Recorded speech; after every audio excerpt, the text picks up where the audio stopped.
ಮಹಿಳಾ ಮತ್ತು ಮಕ್ಕಳ ಕಲ್ಯಾಣ ಸಚಿವೆ ಲಕ್ಷ್ಮೀ ಹೆಬ್ಬಾಳ್ಕರ್ ಸಿನಿಮಾ ರಂಗಕ್ಕೂ ಎಂಟ್ರಿ ಕೊಟ್ಟಿದ್ದಾರೆ. ರಾಜಕಾರಣ, ಸಹಕಾರ ಕ್ಷೇತ್ರದ ಜೊತೆಗೆ ಸಿನಿಮಾ ಕ್ಷೇತ್ರದಲ್ಲೂ ಛಾಪು ಮೂಡಿಸಲು ಹೆಬ್ಬಾಳ್ಕರ್ ಮುಂದಾಗಿದ್ದಾರೆ. ಸದ್ದಿಲ್ಲದೆ ಮೊಮ್ಮಗಳಾದ ಐರಾ ಹೆಸರಲ್ಲಿ ಸಿನಿಮಾ ಪ್ರೊಡಕ್ಷನ್ ಹೌಸ್ ತೆರೆದಿದ್ದಾರೆ.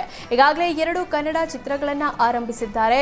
ಹೆಬ್ಬಾಳ್ಕರ್ ನಿರ್ಮಾಣದ ಚಿತ್ರಗಳಲ್ಲಿ ಖ್ಯಾತ ನಟರಾದ ರಮೇಶ್ ಅರವಿಂದ್, ಗೋಲ್ಡನ್ ಸ್ಟಾರ್ ಗಣೇಶ್, ಡಾಲಿ ಧನಂಜಯ್ ಸೇರಿದಂತೆ ಹಲವು ಖ್ಯಾತನಾಮರು ನಟಿಸಲಿದ್ದಾರೆ ಎನ್ನಲಾಗಿದೆ. ಐರಾ ಪ್ರೊಡಕ್ಷನ್ ಹೌಸ್ ತೆರೆದ ಬಗ್ಗೆ ಈವರೆಗೆ ಸಚಿವೆ ಹೆಬ್ಬಾಳ್ಕರ್ ಮಾಹಿತಿ ಹಂಚಿಕೊಂಡಿಲ್ಲ. ಸರ್ಕಾರಿ ವಾಹನದಲ್ಲಿ ಮದ್ಯದ ಬಾಟಲಿಗಳು ಪತ್ತೆಯಾದ ಘಟನೆ ಮೈಸೂರಿನಲ್ಲಿ ನಡೆದಿದೆ. ಹುಣಸೂರಿನ ಬಸ್ ಸ್ಟ್ಯಾಂಡ್ ಬಳಿ ಸಣ್ಣ ನೀರಾವರಿ ಇಲಾಖೆಗೆ ಸೇರಿದ ವಾಹನದಲ್ಲಿ ಮದ್ಯದ ಬಾಟಲಿಗಳು ಪತ್ತೆಯಾಗಿದೆ.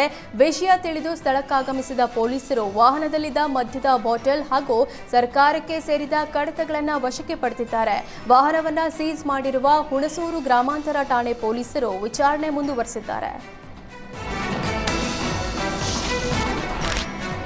ತುಮಕೂರು ಕೆಎಸ್ಆರ್ಟಿಸಿ ಬಸ್ ನಿಲ್ದಾಣಕ್ಕೆ ಗೃಹ ಸಚಿವ ಡಾಕ್ಟರ್ ಜಿ ಪರಮೇಶ್ವರ್ ಅಚ್ಚರಿ ಭೇಟಿ ಕೊಟ್ಟರು. ಈ ವೇಳೆ ಬಸ್ ನಿಲ್ದಾಣದ ಒಳಭಾಗದಲ್ಲಿರುವ ಅನ್ನಪೂರ್ಣೇಶ್ವರಿ ಗ್ರ್ಯಾಂಡ್ ವೆಜ್ನಲ್ಲಿ ಸಚಿವ ಪರಮೇಶ್ವರ್ ಆಹಾರ ಗುಣಮಟ್ಟ ಪರಿಶೀಲನೆ ನಡೆಸಿದ್ರು.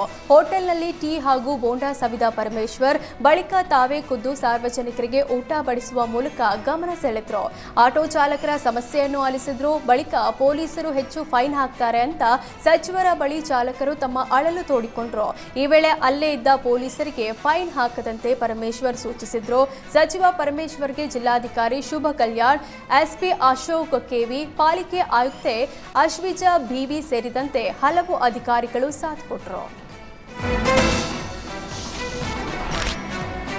ಅಕ್ರಮ ಮದ್ಯ ಮಾರಾಟ ಮಾಡಿದ್ದಕ್ಕೆ ಕಿರಾಣಿ ಅಂಗಡಿ ಮಾಲೀಕನಿಗೆ ಗ್ರಾಮಸ್ಥರು ತರಾಟೆಗೆ ತೆಗೆದುಕೊಂಡಿದ್ದಾರೆ. ಮಂಡ್ಯ ಜಿಲ್ಲೆಯ ಕ್ಯಾಪೇಟೆ ತಾಲೂಕಿನ ಚೌಡಾ ಸಮುದ್ರ ಗ್ರಾಮದಲ್ಲಿ ಘಟನೆ ನಡೆದಿದೆ. ಗ್ರಾಮದಲ್ಲಿ ಎಗ್ಗಿಲ್ಲದೆ ಮದ್ಯ ಮಾರಾಟ ನಡೆದಿತ್ತು.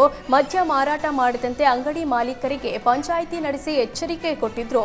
ಆದರೆ ಗ್ರಾಮಸ್ಥರ ತೀರ್ಮಾನಕ್ಕೆ ಕ್ಯಾರೆ ಎನ್ನದೆ ಕಿರಾಣಿ ಅಂಗಡಿ ಮಾಲೀಕ ಪ್ರಸನ್ನ ಮದ್ಯ ಮಾರಾಟ ಮಾಡುತ್ತಿದ್ದ. ಮಾರಾಟಕ್ಕೆ ಮದ್ಯ ತರ್ತಿದ್ದ ಪ್ರಸನ್ನನನ್ನ ತಡೆದು ಗ್ರಾಮಸ್ಥರು ಕ್ಲಾಸ್ ತೆಗೆದುಕೊಂಡಿದ್ದಾರೆ. ಪಂಚಾಯಿತಿ ತಿಳಿಸಿದ್ರು ಉಡಾಫೆ ತೋರಿಸುತ್ತಿದ್ಯಾ ಅಂತ ತರಾಟೆಗೆ ತೆಗೆದುಕೊಂಡಿದ್ದಾರೆ. ಈ ವೇಳೆ ತರಾಟೆ ತೆಗೆದುಕೊಂಡ ಗ್ರಾಮಸ್ಥರಿಗೆ ಪ್ರಸನ್ನ ಆವಾಜ್ ಹಾಕಿದ್ದು, ಒಬ್ಬ ವ್ಯಕ್ತಿ 8 ಲೀಟರ್ ಮದ್ಯ ಸಾಗಿಸಲು ಅವಕಾಶವಿದೆ, ನಾನು ಮಾರಾಟಕ್ಕೆ ಮದ್ಯ ತರ್ತಿಲ್ಲ, ನಮ್ಮೂರಿನಲ್ಲಿ ಕೆಲಸ ಮಾಡೋರಿಗೆ ಮದ್ಯ ಕೊಡ್ತೀನಿ ಅಂತ ಸಮರ್ಥಿಸಿಕೊಂಡಿದ್ದಾನೆ. ಬೇಕಿದ್ರೆ ಕಂಪ್ಲೇಂಟ್ ಕೊಡಿ ಅಂತ ಆವಾಜ್ ಹಾಕಿದ್ದಾನೆ.